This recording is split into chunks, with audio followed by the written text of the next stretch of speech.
Comment fonctionne le business de la création de contenu? Ah, je sais, ça va pas faire plaisir à tout le monde, mais bon, moi, je suis là pour faire plaisir à une certaine partie de mon audience qui a décidé d'observer une définition de la vérité, et c'est pour ça que vous avez choisi de cliquer aujourd'hui. J'espère que vous allez bien. Ça fait plaisir de vous retrouver. Voilà, on est dans la continuité de la dernière vidéo que j'avais réalisée dernièrement sur YouTube, où j'avais dit que j'arrêtais. Et j'avais cet échange avec les membres de mon Discord pour dire justement un petit peu, expliquer le monde de l'influence tel qu'il était, tel qu'il est, surtout au niveau de la parfumerie. Et je me suis dit que ça serait important de pouvoir justement vous expliquer. Donc j'ai pris quelques notes, hein. Et je vais essayer de développer sans perdre le fil, que ça fasse quelque chose de pas trop décousu. N'hésitez pas à me dire dans les commentaires ce que vous pensez voilà, de tout ça. En attendant, voilà, je vais vous expliquer un petit peu comment ça fonctionne, les coulisses de la création de contenu. Voilà, c'est très vaste. Et voilà, dans la parfumerie, c'est très particulier. Et on va voir ça aujourd'hui. On va développer ensemble les différents points. Donc, je vais vous parler d'un sujet qui doit sûrement vous intéresser, hein, c'est la création de contenu. Comment ça se passe? Au départ, ça prend du temps pour devenir rentable, pour gagner sa vie. C'est sûr qu'il va falloir du temps pour en arriver là. Et on va essayer de développer sur ce qui se passe. Et je vais essayer de faire en sorte que mon écran, parce qu'il y a beaucoup de notes, euh, ça soit OK pour que je puisse avoir tous les éléments. Parce que là, non, je vais pas m'y retrouver. Merci pour votre patience, parce que vous savez que je ne monte plus les vidéos. Alors, les débuts de la création de contenu, c'est... Oui, ça prend du temps pour devenir rentable. D'abord, il faut se créer une base de followers. Il est possible d'acheter ses followers. Ça, c'est très important, et c'est ce que certains font d'ailleurs, hein. Vous le voyez, car souvent, ils cachent leurs likes. Ça, c'est... On va voir, je vais mettre des coups de projecteur sur pas mal d'éléments. Et à partir de là, vous allez pouvoir répondre aux questions que vous vous posez. Parce qu'il y a des gens qui sont arrivés, par exemple, après moi et qui ont un succès fulgurant. Je vais vous expliquer pourquoi. Donc voilà, vous pouvez acheter des followers, et c'est ce que certains... Ça y est, il faut que je bois là, ça y est. C'est ce que certains font. Et ça se voit souvent quand ils cachent leur like, leur taux d'engagement qui est discutable. C'est ainsi qu'on peut identifier ceux qui ont acheté leurs followers. Donc voilà, on en revient à ça. Avoir une base de followers forte dès le départ, ça permet d'être propulsé dans la barre de recherche, dans les pour-toi de TikTok, afin de par la suite s'offrir une forte visibilité, d'accord, et ainsi obtenir des partenariats rémunérés par les marques. Donc ça, c'est important. Alors, comment créer du contenu dans la parfumerie? En fait, on apprend sur le tas en regardant les autres, hein. Vous n'allez pas réinventer la roue, mais on commence à créer des vidéos, à développer des compétences, à utiliser des outils comme CapCut, logiciel que tous les créateurs de contenu utilisent. Et justement, comment les créateurs à ce niveau-là, vous allez me poser la question, se démarquent-ils dans la parfumerie? En fait, c'est ce qu'on va voir aujourd'hui. La plupart, je dirais même 80%, choisissent de mettre en avant les parfums sur une politique que l'on connaît tous et qui est très utilisée et qui fonctionne. C'est le sillage, tenue, projection, séduction. Et très peu vont évoquer les émotions. Ça, c'est très important de souligner ce point-là, parce que c'est justement avec ce socle-là que l'engagement va être croissant. Vous voyez, avec ce socle-là, on va très rapidement se constituer, ils vont très rapidement se constituer beaucoup d'abonnés. Et d'ailleurs, j'ai un grand doute, hein, sur leur passion concernant le parfum, car il faut se poser la question de ce qui les anime véritablement à faire ce boulot, hein. Alors, voilà, ça leur appartient, mais la gloire, le succès, l'argent, les trois, ou le Firdaus. J'ai un doute concernant le dernier, et je laisse l'histoire répondre à la question, car c'est le temps qui écrit l'histoire. Donc là, déjà, on a un premier jet sur la création de contenu de parfum et les partenariats avec les marques. Je vous dis, ça va être... J'ai essayé d'écrire en fonction de ce qui m'arrivait dans la tête. Donc voilà, je vais vous expliquer. On va avoir des partages d'écran. Je vous demanderai de rester jusqu'à la fin, comme ça va être un peu plus clair. N'hésitez pas à me poser des questions s'il y a eu des manqués. Mais les partenariats avec les marques. Par la suite, il va se passer justement un partenariat avec les marques qui, en général, elles vont être très peu regardantes sur le côté éthique du créateur de contenu. La plupart des marques vont collaborer avec ces reviewers. Vous avez les marques, vous avez même ce qu'on appelle les retailers, donc les boutiques, les revendeurs. Et c'est là où justement ça se complique. On va y revenir.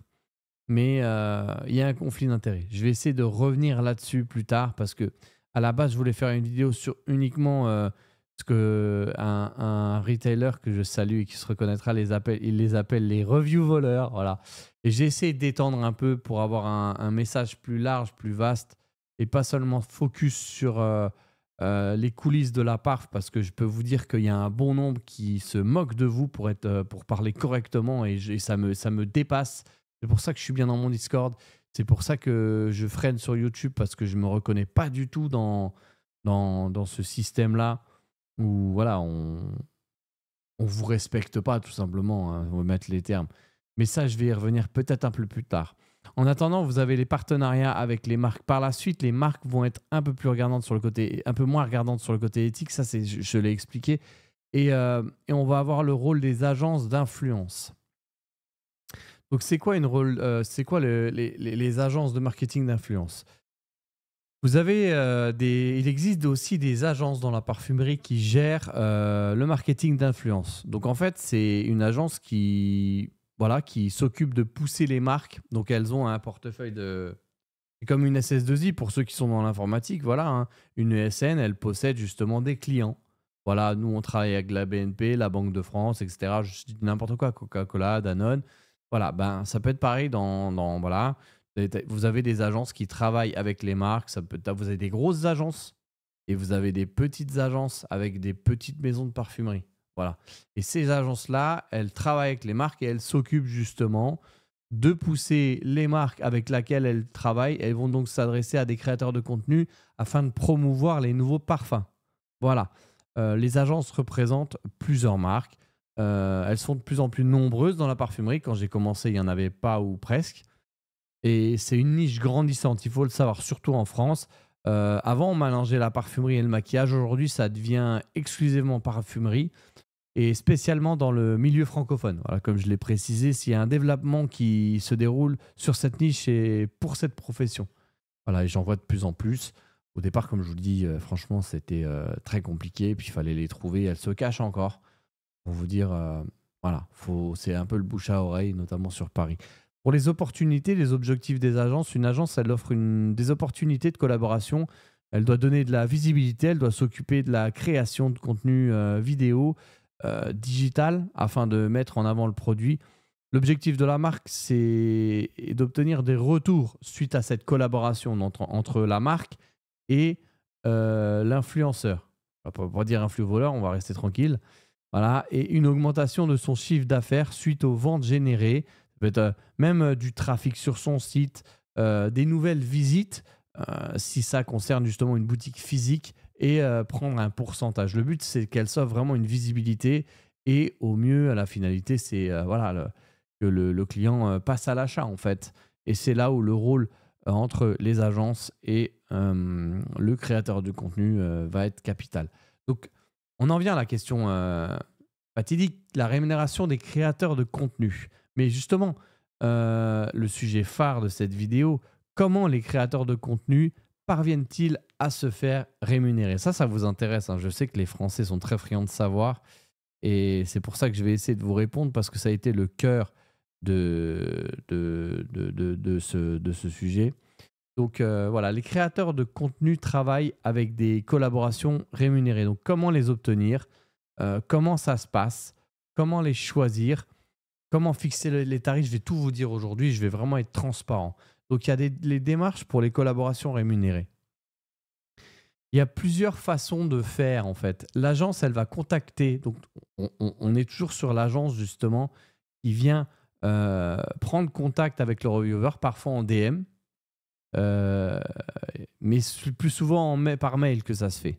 Voilà, pour être plus professionnel. En général, quand ça se fait par DM, c'est je t'envoie un flacon, tu me fais une review et ça va pas parler business. Je vous le dis, par mail, tout de suite, c'est carré. On peut échanger et on va développer justement sur qu'est-ce qui s'échange, quels sont les échanges à travers ce mail. Elle explique donc, l'agence, qu'elle veut travailler avec l'influenceur et participer à une campagne précise. Donc, en expliquant le projet, ça peut être justement mettre en avant un parfum pour une sortie et pourquoi elle souhaite travailler avec le reviewer. En général, si elle vient vers vous, c'est que votre profil correspond ou pas, mais en tout cas, elle a ciblé qu'il y avait un potentiel pour justement faire une collaboration et c'est que le profil correspond à ce qu'elle recherche. Et encore, je vous dirais, même dans la parfumerie, c'est vrai, ils sont pas trop regardants sur la politique des influenceurs. Ça s'est vu, on connaît. Tu peux fanfaronner dans la parfumerie. À partir du moment où tu as une audience, et on le voit même dans tout, hein, prenez Mohamed Eni, ou qui ont justement un contenu un petit peu décalé sur leur façon d'exposer un sujet. En fait, dans la parfumerie, c'est un petit peu pareil. Justement, si vous avez un contenu décalé, pas très sérieux, ça passe aussi. Ce qui est important, c'est le nombre de followers, malheureusement. C'est pour ça que les grandes marques ou les marques prestigieuses, certaines, pas tous, ne s'associent pas justement avec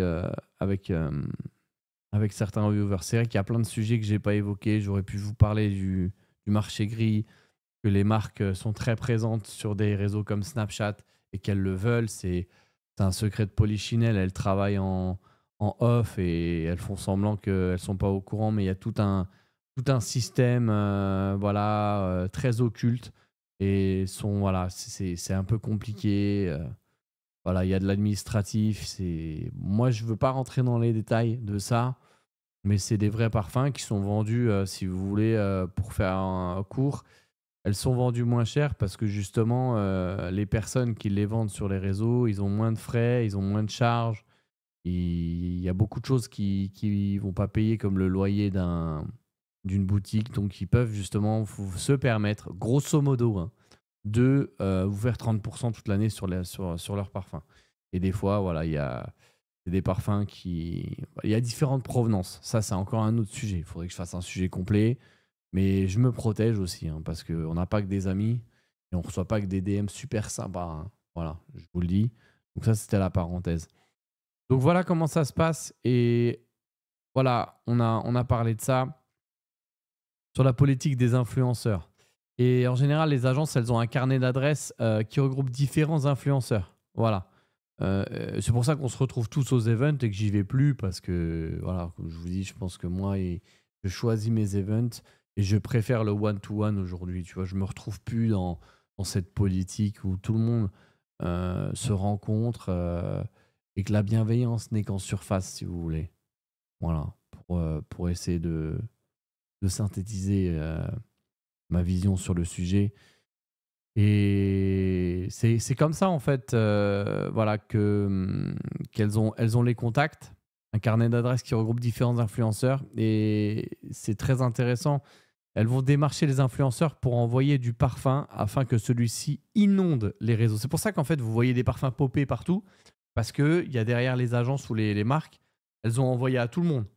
Il y en a qui sont rémunérés, il y en a d'autres qui ne savent pas comment faire, et il y en a d'autres qui ne sont pas du tout au courant, en fonction de pas mal de paramètres que je vais essayer de détailler. Mais voilà comment ça se passe, grosso modo.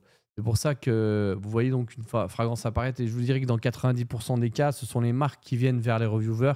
Ça peut arriver qu'on démarche une marque, mais en général, quand tu démarches une marque, bon, tu demandes le parfum, ils peuvent ou non te l'envoyer, mais voilà, si t'es pas force de proposition pour imposer un tarif, on va y venir, hein, sur la tarification, etc.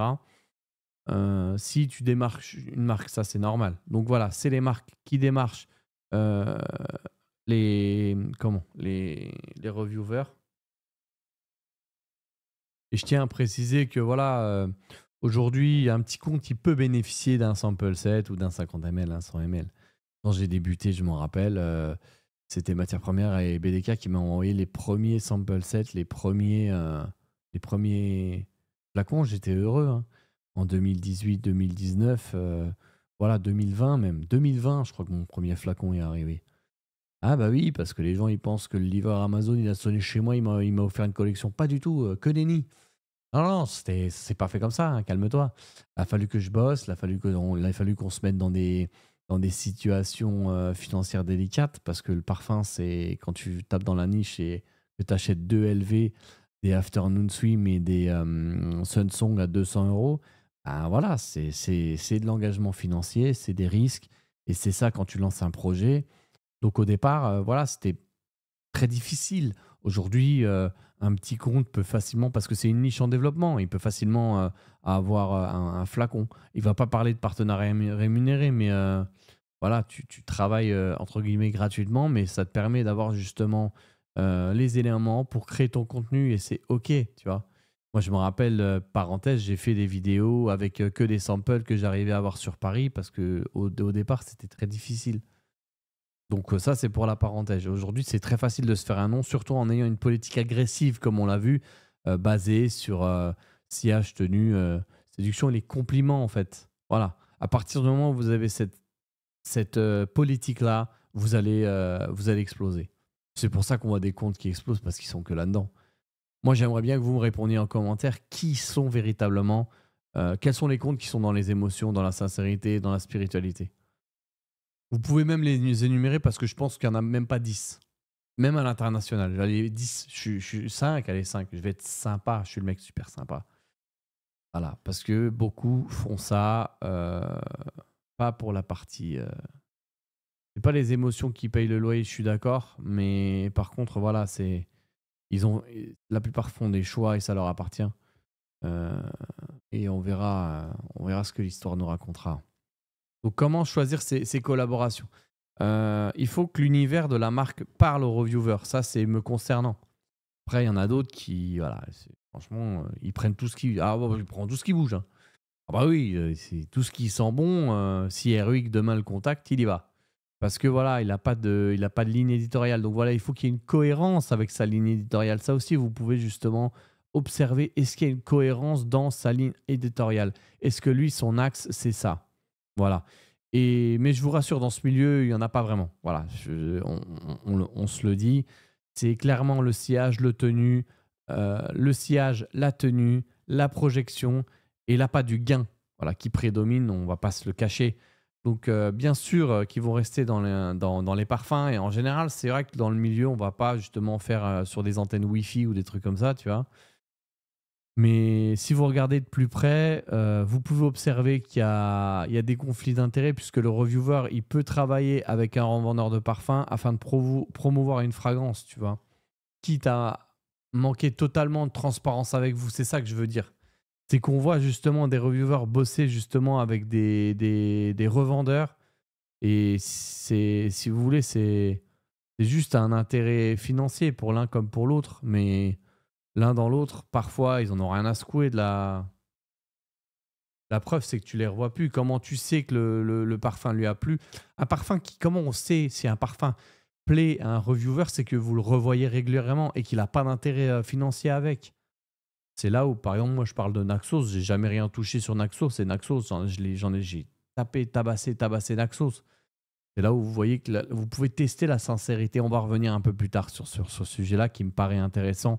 Donc voilà, il manque totalement de transparence avec vous en vous disant uniquement ce qu'il a envie de vous faire entendre. Ça, c'est important. Il vous dira pas justement la qualité du parfum, les coulisses de sa création. Il va aller que dans le sillage, tenue, projection, séduction, sans vous dire que voilà, il y a des matières ultra synthétiques, que l'iris qui est dedans, il est ultra synthétique. C'est pas du naturel. Alors, il faut un peu de synthétique dans le parfum, oui, mais voilà, des fois, c'est que du synthétique ou c'est que des qualités discutables et ça, il va pas, voilà, il va pas faire son boulot d'expert, s'il se dit expert, pour être transparent avec vous et vous dire voilà, là par exemple, Givaudan a mis la qualité or pur sur ce, voilà. Il va pas vous dire ça. D'ailleurs, je sais même pas s'il est au courant. Mais voilà, ils vous diront pas que la composition est hyper synthétique avec un prix de revient et des matières premières plus que discutables. Voilà, si vous voulez savoir si le reviewer est franc avec vous, observez la qualité des matières premières et regardez s'il en parle. Et si vous lui posez la question et qu'il vous répond ouais, il y a encore des travaux sur la ligne 14, stop. T'as vu, tu prends, t'arrêtes de regarder. Bon, c'est très simple, hein.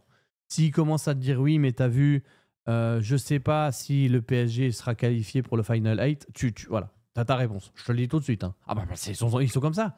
Il faut aller directement à la Élise Lucet, moi, je pense. Il faut poser les questions straight, tu vois, direct.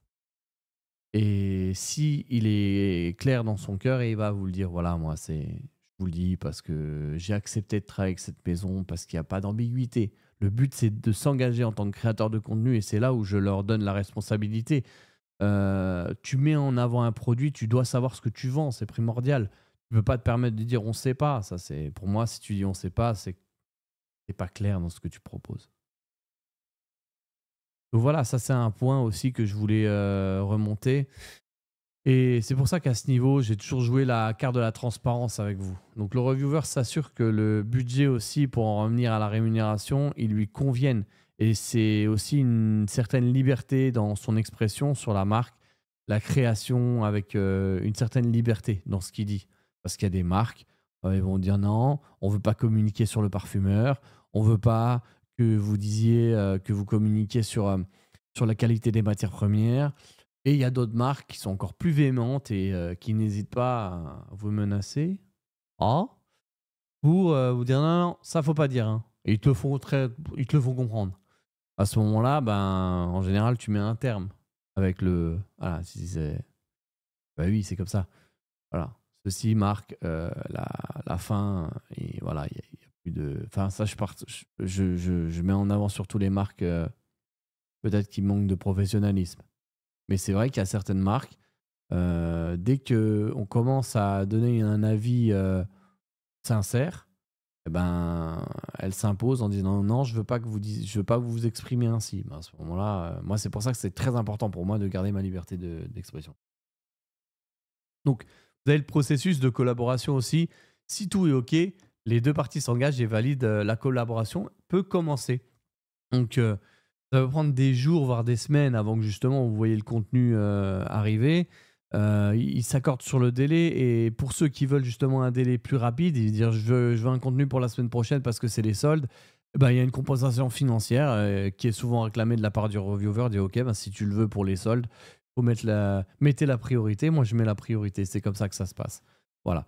Donc, vous avez des marques qui peuvent vous approcher avec un budget défini, ça c'est important, et vous demander quel type de contenu vous pouvez proposer pour cette somme. Donc, soit la marque, elle a déjà une stratégie prédéfinie, elle est étudiée en amont, et dans ce cas-là, on avance ensemble avec les éléments, hein. Donc voilà, elle dit voilà, moi j'ai 1000 euros par exemple, je veux que tu me fasses une story, une publication, etc. Donc on va parler de ça juste après, mais à ce moment-là, elle vous définit son budget et puis c'est à vous de composer, hein. Et on va voir ça juste après. Donc vous avez ce qu'on appelle le kit média, c'est très important ce que je vais vous dire. Tout repose là-dessus. Cette vidéo repose sur le Media Kit et la Rate Card. Voilà comment marchent les créateurs de contenu. Je sais que vous allez être choqués, mais c'est comme ça. Aux États-Unis, c'est comme ça. Et on va parler des États-Unis. Donc, avant tout ça, les marques demandent le kit média. Donc, qu'est-ce que le kit média? C'est un document personnalisé. On va le voir ensemble. Je vais vous partager mon écran que chaque créateur de contenu possède. Vous allez regrouper. Ça regroupe différentes informations. Vous pouvez, voilà, je vais vous montrer, je vais vous mettre les liens si vous voulez savoir. Et qu'est-ce qu'on a dans le contenu de ce kit média? Alors, j'ai préparé justement pour vous des kits médias et je vais vous expliquer comment ça fonctionne. Si je passe en scène 2, tac, voilà les modèles de kits médias qui sont disponibles par exemple sur Canva. Vous en avez sur Canva. Et c'est comme ça que les créateurs de contenu fonctionnent. C'est-à-dire qu'ils vous partagent leur kit média. Donc, vous en avez directement disponible avec. On a des informations comme tout ce que vous pouvez trouver. Et alors, attendez, parce que je veux garder mon texte juste là. Ah bah tiens, c'est super. Et dans le kit média, voilà, vous avez les différentes informations comme le profil, les types de contenu qu'on aime faire, notre univers, vous voyez, le profil, alors, attendez, j'essaie de, voilà, la carte où est-ce que se trouve justement, vous voyez là par exemple pour ce kit, vous avez ça en fait, vous avez le profil, le public en fait. Vous avez les différents réseaux sociaux, le reach, donc ça c'est très important, le taux d'engagement. C'est un exemple, hein, ça, hein. Vous pouvez le personnaliser comme vous voulez. Et voilà, vous avez le nombre de clics sur les liens en description, que ce soit en story ou en description YouTube. Il y a l'audience, les différentes tranches d'âge, hein, ça c'est un exemple. J'en ai peut-être préparé d'autres. Mais voilà, là ça c'est l'exemple que j'ai choisi. Et les villes, les pays où se trouve la communauté du reviewer. Ça c'est un Media Kit. Et après, voilà, vous avez les prix. On va y arriver à prix. Donc on retrouve aussi les tarifs de la création de contenu. Pour, par exemple, on va prendre cet exemple-là. Donc c'est une moyenne, ça va dépendre de plusieurs facteurs, hein. Donc toutes les marques, elles ne vont pas accorder le même budget pour la création de contenu. Ça va dépendre voilà, de si c'est un grand groupe comme LVMH, L'Oréal, Puig. Mais ça, c'est vraiment pour les gros comptes. Et en général, c'est pas dans la parfumerie. Ils vont plus taper sur des blogueuses lifestyle parce qu'elles ont tout de suite 200 000 abonnés. Ou sauf celles qui achètent leurs abonnés, hein. En général, vous le savez, si elles achètent leurs abonnés parce qu'elles cachent leurs likes, ça c'est aussi un indicateur. Ou une petite maison de parfumerie, ça ne sera pas le même budget. C'est tout à fait différent en fait. Certains créateurs peuvent faire partie d'une agence qui s'occupe de cette partie-là. Voilà, vous avez des agences, mais moi, à ma connaissance, j'en connais pas en fait. Il en existe très peu dans la parfumerie. J'en connais pas. Et ça dépend, il faut que ça se développe. J'espère que ça va se développer avec le temps, mais ça va dépendre aussi du nombre de contenus à créer. Il y a certains influenceurs qui travaillent sur le moyen terme, sur des périodes de 6 mois, 1 an, avec un contrat à l'année en fait. Et c'est mieux qu'une collaboration unique. Ça permet, si vous voulez, ça a plus de sens de travailler dans une marque avec régularité et ça assure aussi un certain revenu et une vraie relation avec la marque. Donc vous voyez ici, après vous avoir dit tout ça, vous avez justement les éléments pour facturer. Voilà, si vous voulez par exemple une photo, ça peut être 350 euros. Ça dépend aussi du créateur de contenu. Plus il est d'abonnés, plus il va facturer cher, hein, ça c'est normal. Et voilà, il peut faire du contenu TikTok, etc. Donc il existe différentes prestations, il faut le comprendre. Je ne sais pas si j'ai d'autres. Voilà, par exemple là vous avez encore un autre. Celui-ci, voilà, ça c'est pas mal aussi. Voilà, vous avez, voilà, make-up vidéo. Donc, on va essayer de zoomer. Voilà, ça, c'est les prix qu'elle peut faire. C'est un exemple, hein. On peut tout modérer.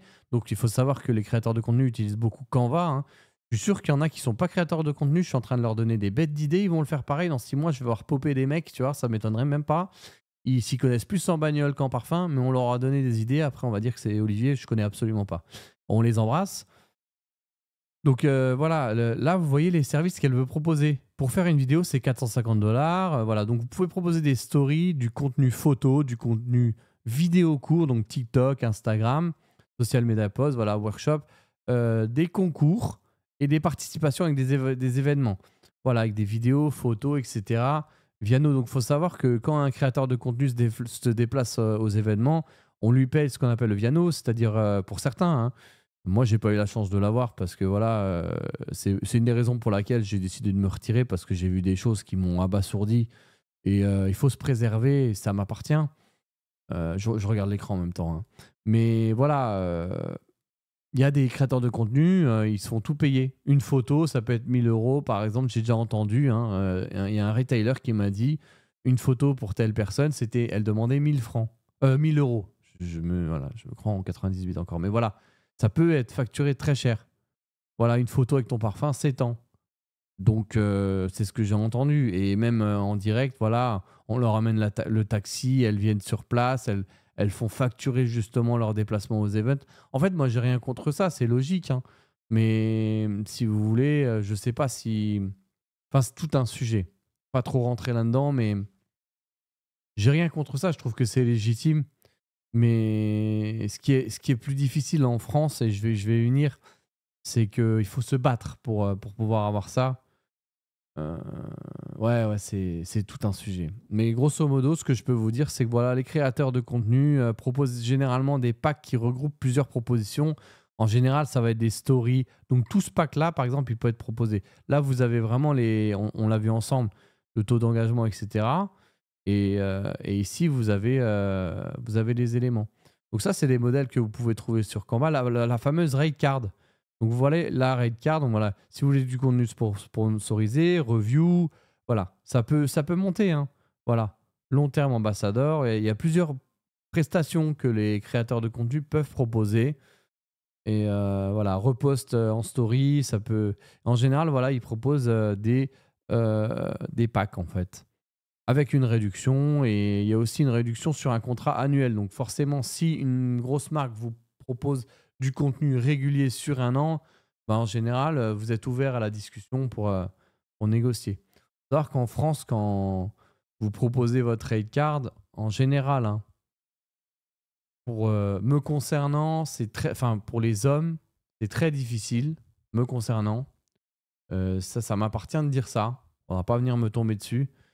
Parce que c'est la visibilité qui prime. Ils vont plus travailler avec des Américains parce que les États-Unis, ça fait 6 fois la France et parce que l'anglais est international, en fait. Donc, c'est beaucoup plus simple.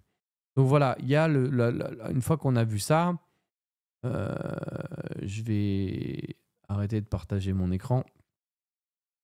Il y a la source de revenus des créateurs de contenu. Donc, vous avez les collaborations rémunérées où, comme on a vu, la somme, elle est définie en amont avec tous ces paramètres que je viens de vous expliquer. Ça, c'est une première ressource. Vous avez la monétisation des vidéos YouTube. Pour ceux qui sont sur YouTube dans la parfumerie, on doit être 5. Enfin, ça commence à se développer, mais voilà, ça crève pas l'écran. Vous avez Google AdSense qui effectue un virement. Donc, il faut une certaine éligibilité pour être sur YouTube. Je crois que c'est 1000 heures de vidéos consommées. C'est plus au nombre d'abonnés, c'est au nombre d'heures consommées au départ. Et après, vous êtes éligible. Et Google AdSense, ils effectuent des virements mensuels basés sur le nombre de vues et la durée de visionnage. Voilà. Donc, c'est important. Les périodes de l'année, elles vont aussi elles vont influencer également les revenus, hein. C'est plus intéressant durant les fêtes. Et même dans les collaborations rémunérées, il faut savoir que, voilà, comme je l'ai dit, pendant les fêtes, c'est plus intéressant de... Bah, vous avez tout simplement plus de demandes, hein. Donc, faut que l'offre, elle soit... toutes les planètes doivent être alignées. Je suis fatigué, on est dimanche soir. Et voilà, bien que vous avez aussi l'affiliation, et c'est des liens partagés en story. Donc, c'est des liens affiliés ou sous les vidéos YouTube. Je vais vous expliquer ça juste après. Et qui renvoie vers des produits. Si un produit est acheté via ce lien, donc moi je travaille aussi comme ça, le créateur il touche une petite commission, mais c'est pas significatif. On va toucher entre peut-être 6%, 8%, ça dépend. Je vais vous expliquer ça juste après. Mais ça, c'est voilà, ça n'engage en rien. Enfin, le prix, en fait, il reste le même pour vous. Et ce système, enfin, ça dépend des types de. S'il y a des codes promo, c'est encore différent. Mais ce système est plus lucratif pour ceux qui ont une audience plus forte, surtout dans le domaine du make-up. Donc l'affiliation, c'est beaucoup justement ouais, ceux qui bossent avec des plateformes d'affiliation. Vous avez des plateformes d'affiliation qui référencent Sephora, Marionneau, Nocibé, Notino. Et voilà, à ce moment-là, plus tu as une audience forte, plus plus les clients vont acheter, plus toi tu vas toucher ta petite commission. C'est pas significatif, mais voilà. Des fois, moi avec ça, par exemple, je vais toucher 100 euros, tu vois. C'est pas non plus voilà, 100 euros tous les 2 mois, imposable. Voilà, en affiliation, tout le travail qu'on a fourni pendant 5 ans, je trouve que ça vaut le coup, toi. Donc voilà, bien que la rémunération soit importante, beaucoup de contenu est partagé gratuitement et spontanément. Ça représente 80% du contenu que je propose, hein. Par exemple, moi, j'ai sur Instagram, c'est énormément de contenus qui sont totalement gratuits. Là, par exemple, j'ai récemment posté un réel sur un événement qui était au Gala Lafayette Champs-Élysées avec Essentiel Parfum, sans toucher un centime, parce que voilà, il fallait bien combler. Et c'est indispensable pour alimenter mon compte et ne pas être présent uniquement pour les collaborations les rémunérées. Sinon, ça fait très télé-shopping en fait. Il y en a qui font ça, mais bon, moi je me sens pas dans ce. Tu vois, je me reconnais pas là-dedans. Donc voilà, avec tout ça, il faut pouvoir. Il y a un certain encadrement légal, puisque avec la loi, il y a une certaine loi qui est tombée avec la loi des influenceurs, avec Booba, tout ça. Il y a une loi qui a été tombée en juin 2023 qui vise à encadrer l'influence commerciale. Et les créateurs de contenu sont obligés de mettre des tags tels que partenariat rémunéré, produits offerts. Vous avez collaboration commerciale, liens affiliés sur leur publication. Bon, c'est vrai que la transparence dans le milieu de la parf reste douteuse, hein, je vous le dis. Je pense pas qu'ils jouent le jeu là-dessus. Mais pour vérifier j'en profite pour vérifier justement la sincérité d'un créateur de contenu, vous observez s'il parle de sa collection personnelle. Comment le savoir? Vous observez s'il parle de sa collection personnelle avec des marques qui ne travaillent pas sur les réseaux, tels que Henri Jacques, par exemple, ou Bodychea. Un reviewer qui vous parle de Bodychea et qui envoie du lourd avec des parfums à 700 euros, je pense que voilà, il sait ce il sait ce qu'il raconte, il maîtrise son sujet. Et c'est pas une question de collaboration rémunérée, hein, je vous le dis, hein. Moi, je sais que Bodychea, par exemple, ne travaille pas avec les réseaux. Donc, comment tester?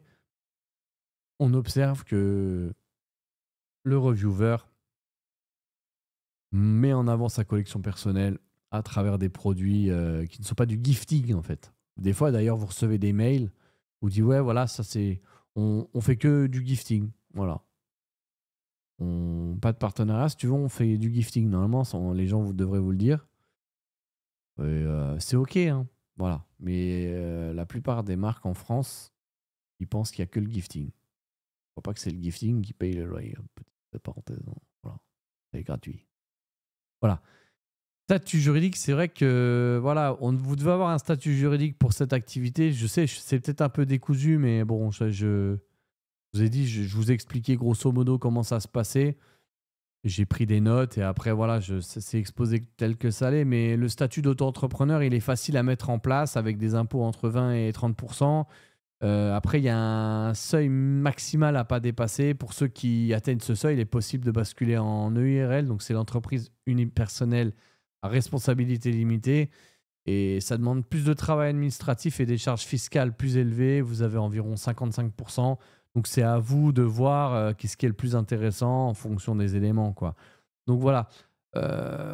Si vous voulez, le métier de créateur de contenu, c'est souvent dévalorisé, notamment à cause des influenceurs, de la télé-réalité. Mais c'est un métier qui est beau, qui est gratifiant. Moi, personnellement, j'ai adoré mes 5 années dans ce domaine-là. Voilà, pour le faire de manière éthique et en respectant ses valeurs, ça demande un investissement conséquent et une présence quotidienne sur les réseaux sociaux qui est très épuisante. Et l'influence a permis de créer de nouveaux métiers, pas seulement celui de créateur de contenu, mais aussi tout ce qui gravite autour. Vous avez aujourd'hui, la publicité, elle s'est digitalisée. Elle se fait principalement sur les réseaux sociaux. Hier, c'était voilà, à travers les magazines, la télévision. Et d'ailleurs, c'est toujours aussi cher. Et maintenant, ça se fait vraiment à travers les réseaux sociaux. Donc voilà ce que je peux vous dire. C'était un petit peu long, je sais, j'en ai eu pour 37 minutes.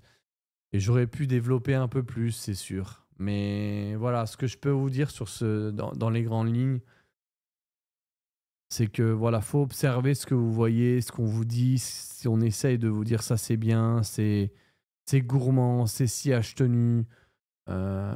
Observez la façon de travailler des influenceurs, des reviewers. Ils les appellent les review voleurs, je trouve ça très très marrant. Voilà, vous observez leur manière de travailler et toujours observer la qualité des matières premières. Et voilà, tous les conseils que j'ai pu vous donner à travers cette vidéo, il faut essayer de les mettre en pratique pour pas vous faire berner tout simplement, hein. Voilà, c'est une vidéo que je voulais faire pour rebondir à la vidéo J'arrête YouTube. Elle aurait peut-être pu être mieux, plus développée, mais moi j'avais envie de faire preuve de transparence avec vous et c'est pour ça en fait que je décide d'arrêter parce que voilà, on n'est pas rémunéré pour ce qu'on fait, je vous le dis clairement, hein. C'est à chaque fois qu'on annonce la rate card, on parle de rate card, comment ça rate card, mais quand c'est les Américains, je vais faire quelques anecdotes pour conclure cette vidéo. Voilà, ça se prosterne. On était à la Paris Perfume Week, il y a un retailer qui m'explique rencontrer une marque en fait, et cette marque s'adresse à lui, et donc le fondateur de la marque de parfum voit une américaine passer, et il lui tourne le dos en fait. Il lui tourne le dos. Ah, how are you? Voilà, tout de suite, ça parle de collaboration, d'envoyer des palettes de collection. Et justement, ce retailer, le retailer, c'est celui qui tient la boutique, il a dû lui faire: Oh, on me tourne le dos à moi? Il dit: «Ah, je suis désolé» et genre, la conversation entre le fondateur de la maison de parfum et l'américaine a duré peut-être 2 minutes, donc voilà où est-ce qu'on en est, quoi. En France, c'est vraiment, les États-Unis, c'est vraiment, tout ce qui est anglophone qui prime. Heu, ouais et cette vérité-là, cette vision-là, elle doit être occultée. C'est pour ça que, par exemple, dans certains events, de certaines maisons de parfumerie, je pense que je suis plus invité parce que, ma vision, ma politique leur dérange et qu'il faut toujours être très lisse, très, «Oh ça oh je l'aimais bien, ça sent bon». Oui, c'est heureusement que ça sent bon, on paye pour ça. Mais voilà, il faut respecter un certain cadre. Je pense pas que je suis, corrosif, mais il y a certaines vérités qu'ils veulent pas entendre, et c'est pour ça que du jour au lendemain, on vous ghost aussi. Il y a tout plein de trucs qui sont pas corrects. Parler avec des agences, des marques, plus de nouvelles du jour au lendemain, en fait, plus de son, plus d'images. Et voilà, il y a des choses que c'est un milieu pour moi qui je me retrouve plus dans la définition de la parf aujourd'hui, si vous voulez. J'ai Voilà, c'est des valeurs qui me correspondent plus, c'est pour ça que j'ai décidé de vraiment lever le pied. Je pense qu'aujourd'hui, faut plus trop avoir d'éthique pour, pas trop être regardant, en fait, dans la parfumerie. Tu Voilà. Et c'est un petit milieu, tout le monde se connaît. Et t'as des gens, par exemple, qui vont venir te voir en te disant: «Putain, c'était» pardon, ils vont dire: «Ouais, franchement, hier, super event. Il y avait tel parfumeur qui était là». Mais le gars, il sait que t'étais pas là. Il vient de dire c'est comme si moi, t'as vu, je suis au restaurant, je dis: «Et toi, tu étais pas?» Et hier, je te dis: «Ah, bon, mais au lieu de te demander comment ça se fait que tu étais pas invité», je dis: «Ah, on a bouffé comme des seigneurs, il y avait tout, il y avait du tiep, du mafé, il y avait la totale», tu vois?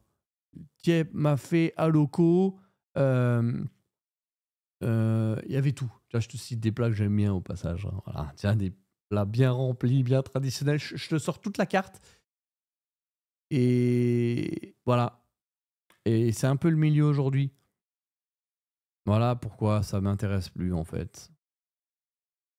Je préfère faire des rencontres en one to one, tu vois? Je me reconnais plus là-dedans. J'ai plus envie de faire des events, franchement, ça me quand il y a des gens qu'on a aidés dans le Discord et ça c'est et vous verrez, hein, l'histoire, c'est le temps qui écrit l'histoire. Vous verrez que l'histoire et j'aime bien ce dicton: «Il raconte que la partie qui te fait passer pour le mauvais» et vous verrez que c'est le temps qui écrit l'histoire. Le temps, il y a un facteur que vous pouvez pas changer, c'est le temps et le temps écrit l'histoire et il y a des gens qu'on a accompagnés, qu'on a aidés, on leur a donné des outils, on leur a fait profiter de notre réseau. Ils sont venus dans le Discord et voilà, ils nous ont du jour au lendemain, on a vu qu'ils étaient un petit peu spéciaux dans leur comportement et leur but, c'était justement de profiter de tout cette, voilà, de profiter de ces 4 5 ans de travail en 6 mois pour tout absorber et puis clac, se faire un nom et bénéficier de tous les avantages, que j'ai pu avoir. Enfin, avantages, non. Si, pour lui, c'est un avantage. Voilà, que ça soit, dans enfin, ouais, le fait d'avoir du parfum, des flacons, de se constituer une collection, en fait. Parce que c'est ça, en fait, dont il est sujet dans la parfumerie, c'est de se constituer une collection à l'œil et c'est ça que la plupart veulent. S'ils veulent pas être rémunérés, ils vont se constituer une collection en moins d'un an, ils vont avoir 200 parfums, c'est véritable. Tu vois, moi, c'est pareil. Aujourd'hui, il y en a qui pensent que je manque. Mais mec, je porte du Roja, c'est bon. Tu vois, j'ai pas attendu sur toi pour me payer des parfums comme Apple Brandy à 250 balles quand ils étaient très chers. Maintenant, c'est devenu les standards. Et je vais vous faire des vidéos, justement. On est en train de travailler sur le Discord parce que je suis en train de changer ma politique. Je fais un peu plus de blabla sur cette vidéo. Je suis en train de changer ma politique pour justement vous proposer des maisons qui sont sur des rapports de qualité-prix abordables, comme Moment Luxury, etc. Là où Kylian, par exemple, a complètement explosé, ils se Tom Fordisent et qui visent une clientèle au Festival de Cannes et ça leur appartient, hein. Moi, tu as vu, je critique pas ça, hein. Mais j'essaye de conserver, justement, d'être sur une ligne éditoriale à 180 euros, 100 ml, 50 ml, sur ce que j'ai toujours proposé, en fait. et je me détache des marques qu'on a mis en avant qui ont complètement explosé au niveau de leur proposition commerciale, de leur positionnement plutôt, et d'aller sur des marques voilà, qui nous correspondent. Donc c'est un grand sujet qu'on a dans le Discord. Et voilà un petit peu ce qui me préoccupe aujourd'hui. Et voilà, si je dois vous en dire plus sur le milieu, moi, c'est pas. Voilà, c'est vers ça que j'ai envie d'aller en fait. Me protéger, me préserver, vous proposer ce que j'estime d'être le meilleur et pas être le mec qui est partout en fait. Moi, je suis comme PNL, tu vois, j'ai pas besoin d'une exposition. Eh, au tout départ, j'étais tout seul. J'étais rémunéré tout seul et j'ai besoin de personne. Tu vois, les gens qui me disaient, ah, t'es là, tu viens pas nous dire bonjour, mais moi, j'ai commencé tout seul. Et t'en as qui pensent que tu leur dois quelque chose. Moi, je dois rien à personne en fait. Je fais pas, tu vois. Et puis je suis moi-même. Je pense que dans le milieu, on a cette image de moi du gros con. Désolé du. C'est qu'un, je sais pas dire que c'est un personnage, mais il y a ce qu'on voit derrière les réseaux et ce qu'on vit en réalité, tu vois. Et les gens te taillent tout de suite un costard parce qu'ils voient, parce qu'ils entendent. C'est beaucoup plus facile de trouver 70 défauts à une personne, en fait. Donc voilà, moi, c'est pour ça que je vous dis ça. Tu vois, j'ai plus besoin. Tu reçois beaucoup d'animosité dans les messages, dans les trucs comme ça c'est fatigant à la longue, tu vois. Ça fait partie du jeu, mais je pense qu'il faut se préserver. T'as pas besoin de te lever un matin, tu ouvres ton téléphone, tu vois. Tu dis, mais. Alors qu'avant, vous avez un peu plus de bienveillance. Tu vois, moi, je veux ça dans ma vie. J'ai mon petit jardin. J'ai envie que quelqu'un il rentre dans mon jardin avec ses pieds dégueulasses. J'ai tondu la pelouse. Il vient avec ses grandes bottes. Tu vois, il joue au foot. Enfin, non, je pense que personne ne veut ça. Voilà pourquoi je décide d'orienter je prends des décisions dans cet axe-là. Je pourrais vous donner plus d'anecdotes, mais je pense qu'on a fait le tour et voilà, je vais vous proposer quelques vidéos intéressantes, surtout pour la partie, si vous voulez nous rejoindre, j'ai expliqué comment payer ses parfums moins chers pour ceux qui sont dans la partie premium et ça va leur faire plaisir. N'hésitez pas à me donner vos retours sur qu'est-ce qui vous a étonné dans tout ça. Voilà. C'est vrai que pour la suite, j'ai d'autres projets en tête, je vous cache pas, je vous tiendrai informé. Dites-moi ce que vous avez pensé du milieu, de l'influence, de la rémunération. Je sais que les Français, ça les pique ça. Ah, ils aiment pas, hein. Ils aiment pas du tout. La rémunération. Ah non, non, non. Nous, on veut que tu. Il y a cette pancarte qui me fait rire et pour conclure. Est-ce que vous détestez les riches? Oui. Est-ce que vous voulez être riche? Oui. Ça n'a pas de sens, tu vois. Mais voilà. N'oubliez pas de mettre un petit pouce en l'air pour soutenir la chaîne. Et les informations en description. Je vous embrasse et je vous dis à très bientôt sur Olivier Parfumerie.